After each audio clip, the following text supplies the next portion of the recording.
감사절은 지났지만은 우리의 감사는 계속됩니다. 우리가 생활에 감사하는 것도 참 중요한데 기도 생활할 때 감사하는 것 중요합니다. 그래서 오늘은 우리의 기도 생활과 감사에 대한 말씀을 드리려고 합니다. 본문을 보니까 우리에게 하나님께 기도할 때 감사함으로 하나님께 아뢰라고 명령합니다. 얼핏 들으면 시절이 이렇게 힘들고 내 몸도 약한데 뭐 감사할 것이 있다고 그런 감사함을 아뢰라고 명령을 하시나 가혹하다 그런 생각이 들 수도 있습니다. 그러나 곰곰이 생각해 보면 그것은 우리에게 부담을 주는 명령이 아니라 우리의 특권을 일깨워주는 사랑의 명령임을 알 수 있습니다. 자, 그렇다면 무엇이 우리로 하여금 감사의 기도를 가능하게 할까요? 궁핍과 고통과 절망적인 상황 가운데서도 우리가 감사함으로 하나님께 아뢰을 수 있는 이유가 무엇입니까? 첫째는 하나님께서 내 형편과 처지를 잘 알고 계시기 때문입니다. 여러분들도 어떤 사람을 만나 상담하고 대화하러 가는데 그 사람이 내 형편과 처지를 1도 모르고 아무것도 모르고 귀찮게 생각하고 사무적으로 대하는 사람 앞에 나아갈 때 기쁘겠어요? 부담이 되겠죠? 그러나 내 형편과 사정을 너무나 잘 알고 또 내가 말할 때 눈을 맞추며 고개를 끄덕이고 공감하는 그런 사람 앞에 나아간다는 것은 기쁜데 우리 하나님께서 나의 형편을 너무나 잘 아시기 때문에 그분 앞에 말하러 간다, 대화한다, 아뢰다 이것을 우리가 감사함으로 할 수가 있는 것이죠. 하나님께서 내 형편과 처지를 잘 알고 계신다는 이 말씀에 대한 믿음이 있기 때문에 우리가 은혜 보좌 앞에 나아갈 때 안심이 되고 감사가 되는 것입니다. 어린아이들이 다치면 울죠. 불안하고 무섭기 때문입니다. 그러나 그때 어머니가 이리 와 하고 어디 다쳤노? 호호 풀어주고 안아주면 울음을 뚝 그칩니다. 그러면 호호 풀어주는 것이 그렇게 대단합니까? 네, 대단합니다. 그럼 그 속에 무슨 신비한 약효가 있습니까? 아닙니다. 그런데 아이는 왜 울음을 뚝 그쳤을까요? 그것은 어떤 물리적인 요소라기보다도 어떤 심리적인 정서적인 큰 안정감을 주었다 그렇게 볼 수가 있는데 내가 다친 것을 어머니가 다 알고 계신다. 그러니 이제는 안심이고 어머니께서 다 알아서 해주실 것이다. 그런 믿음이 있기 때문에 울음을 뚝 그치는 것입니다. 사람이 질병과 고통 가운데 두려워하는 것은 그 질병이나 고통 자체보다도 그것 때문에 혹 죽지 않을까 불안하고 두렵기 때문입니다. 그러나 그때 시편 139편이나 마태복음 6장을 읽어보면 마음에 큰 위로가 됩니다. 시편 139편은 하나님께서 모든 것을 아신다 그런 내용으로 되어 있는데 1절 2절 보면 여호와여 주께서 나를 살펴보셨으므로 나를 아시나이다. 주께서 내가 앉고 일어섬을 아시고 멀리서도 나의 생각을 밝히 아십니다. 그랬고 또 마태복음 6장 32절에 너희 하늘 아버지께서 이 모든 것이 너희에게 있어야 할 줄을 아시느니라 그렇게 말씀했습니다. 그렇습니다. 아버지께서 나의 형편과 사정을 내게 필요한 것이 무엇인지 나의 연약함이 어떠하신지 다 알고 계시는데 내가 걱정하고 염려할 이유가 어디 있겠습니까? 하나님은 나의 형편과 지금 처지를 다 아신다. 내가 경제적으로 어려운 형편 가운데 있는 것도 아시고 내가 질병으로 고통당하고 있는 것도 아시고 내가 아직도 해결되지 않은 문제 때문에 고민하고 있는 것도 아신다. 내가 억울한 누명을 쓰고 이 감옥 속에 있는 것도 아신다. 이 사실을 깨달을 때 안심이 되고 위로가 되는 것입니다. 문제만 바라보지 말고 그 문제를 다스리시는 주님을 바라보며 그 어떤 절망적인 상황에서도 기도할 때 감사하며 기도하시기를 바랍니다. 두 번째, 하나님은 사랑이 많으신 우리의 아버지시기 때문입니다. 잘 아시는 요한복음 3장 16절 하나님이 세상을 이처럼 사랑하사 독생자를 주셨으니 이는 그를 믿는 자마다 멸망치 않고 영생을 얻게 하려 하심이라 했습니다. 앞서 대표 기도자도 말했지만은 나를 구원하기 위해서 독생자까지 주신 하나님께서 아까워서 내게 못 줄 것이 무엇이 있겠느냐 하는 그런 말입니다. 성경에 보면 구하면 주신다고 약속하셨을 뿐만 아니라 아예 명령까지 하셨습니다. 그 명령을 의지해서 언제든지 은혜의 보좌 앞에 나아갈 수 있습니다. 그 말씀 붙들고 어떤 상황에서든지 기도할 수 있습니다. 그러니까 응답을 받는 것은 그 다음의 일이지만은 지금 알 수 있다는 자체가 이미 큰 감사의 이유가 되는 것입니다. 명령과 부탁, 몇 번 말했지만 또 이야기 드릴게 알아듣게, 어떤 사람이 길 가다가 고향 후배를 만나서 너 요즘 어제 사노? 힘듭니다. 짜치면 언제든지 내한테 온나? 내한테 오면은 내가 들어줄게. 이렇게 부탁만 하면은 사람이 자기가 곤핍하고 어려워도 잘 가지지가 않습니다. 체면도 있고 밤 12시에 문을 두드리기 미안하기도 하고 또 그것이 인사치레로 하는 말이지 이런 생각을 하는데, 그 선배가 얼굴을 보고 네 요즘 몰골이 말이 아니네.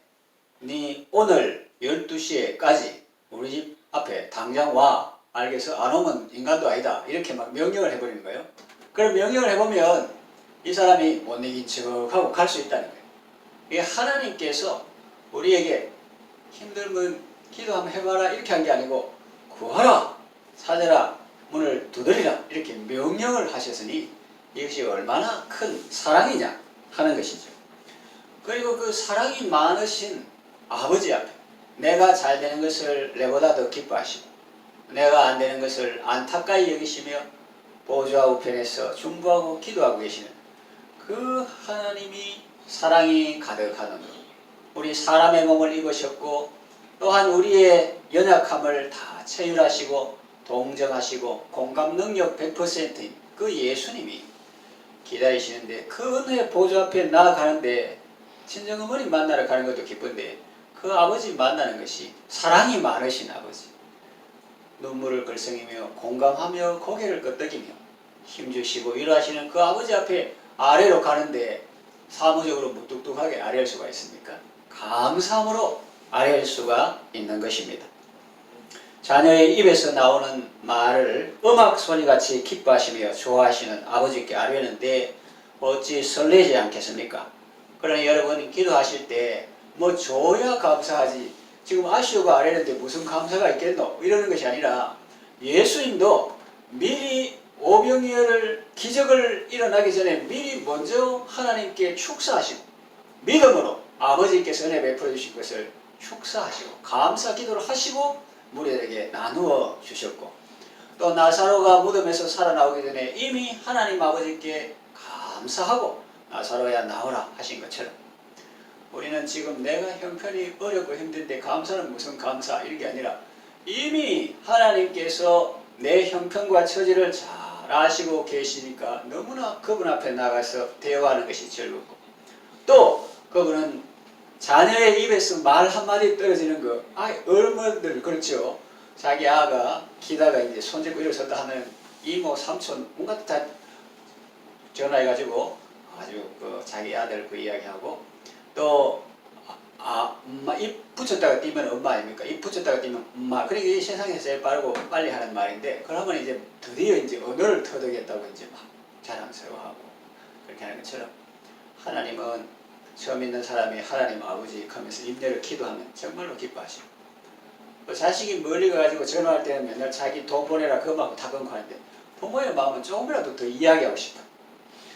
그런데 하나님께서 사랑하는 자녀의 입에서 나오는 그 기도를 음악 소리 듣는 것처럼 기뻐하시고, 그러는데 그 앞에 나가서 아뢰할 때 어찌 설레지 않으며 감사하지 않을 수가 있습니까? 그러니 오늘 말씀과 같이 여러분은 평소에 생활에서 감사할 뿐만 아니라 기도에서부터 하나님 아버지께 여러분의 구할 것을 감사함으로 아뢰시기를 바랍니다. 세 번째, 하나님은 능력이 많으신 절대 주권자이시기 때문입니다. 성경의 에스더스에 보면 아하수에로라는 왕이 있는데 그 사람은 바사, 세상 역사는 페르시아 제국의 황제입니다. 그의 말 한마디에 총리가 재판도 없이 사형에 처해집니다. 한 민족이 몰살당하기도 하고 다시 살아나기도 합니다. 그는 인도부터 구스까지, 쉬운 말하면 인도에서부터 아프리카까지 127도를 다스립니다. 그 권세가 대단합니다. 그런데 하나님은 어떤 분이시냐? 하나님은 그런 세상 왕들을 세우기도 하시고 또 패하기도 하시는 분이십니다. 전 세계를 다스리시며 온 우주를 다스리시는 분이십니다. 그가 부르면 천재가 일제히 서는 것입니다. 그의 나라는 영원한 나라요 그의 권세는 영원한 권세입니다. 그는 살리기도 하시며 죽이기도 하십니다. 병상에 있는 분들은 이걸 붙들고 기도하면 좋겠어요. 능력이 많다. 살리기도 하시고 죽이기도 하신다. 높이기도 하시고 낮추기도 하시는 분이십니다. 가난한 자를 거름더미에서 들어 부자와 함께 귀한 자리에 앉게 하시는 분이십니다. 이런 분을 알현하기가 쉽겠습니까? 대통령도 만나기 어렵고 절차가 복잡한데 이런 분을 한번 만나보는 것이 쉬운 일이겠습니까?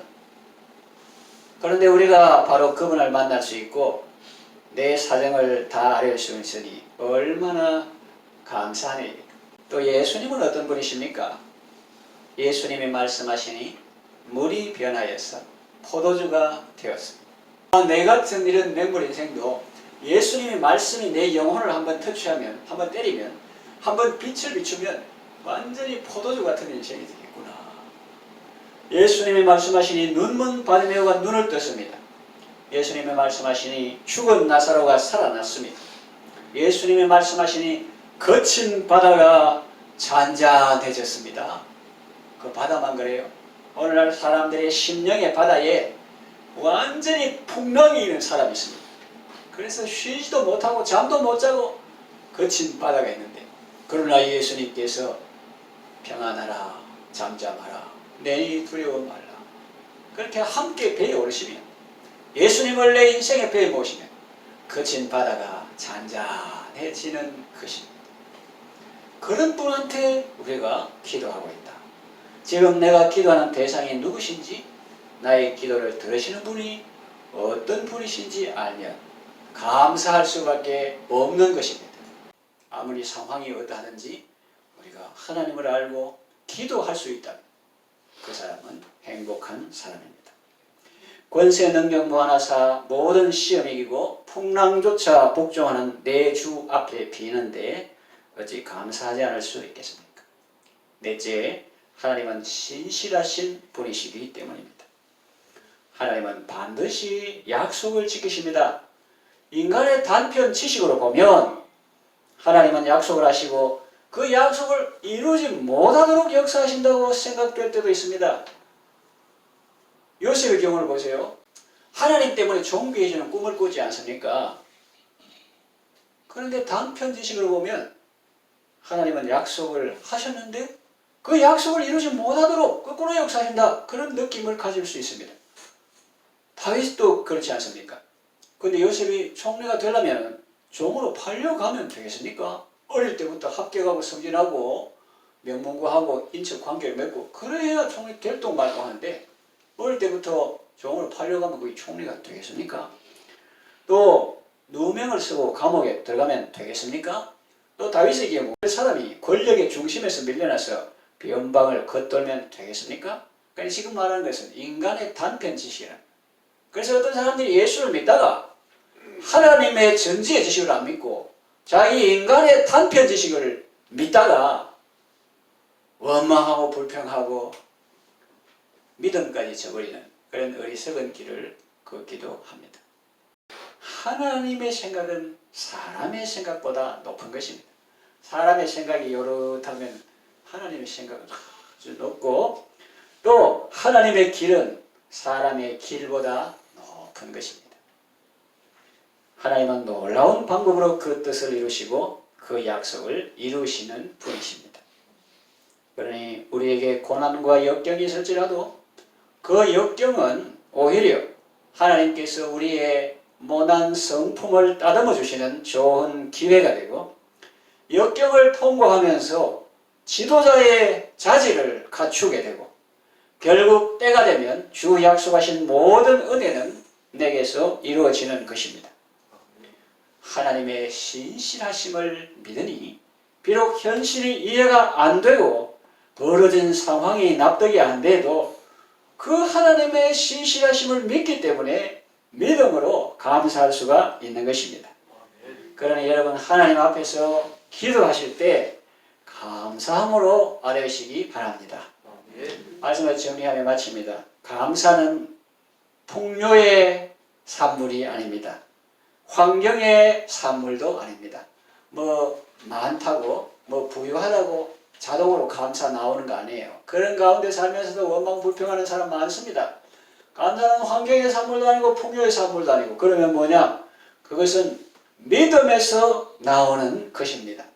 나의 형편과 상황이 지금 어떠하든지 하나님이 나의 형편과 사정을 다 알고 계신다는 믿음, 그리고 하나님은 우리를 너무나 사랑하시며 또 그 하나님은 능력이 무한하시며 또 약속하신 말씀을 반드시 지키신다는 믿음, 그 믿음만 있으면 우리는 어떤 상황에서도 감사함으로 하나님께 아뢰을 수가 있는 것입니다.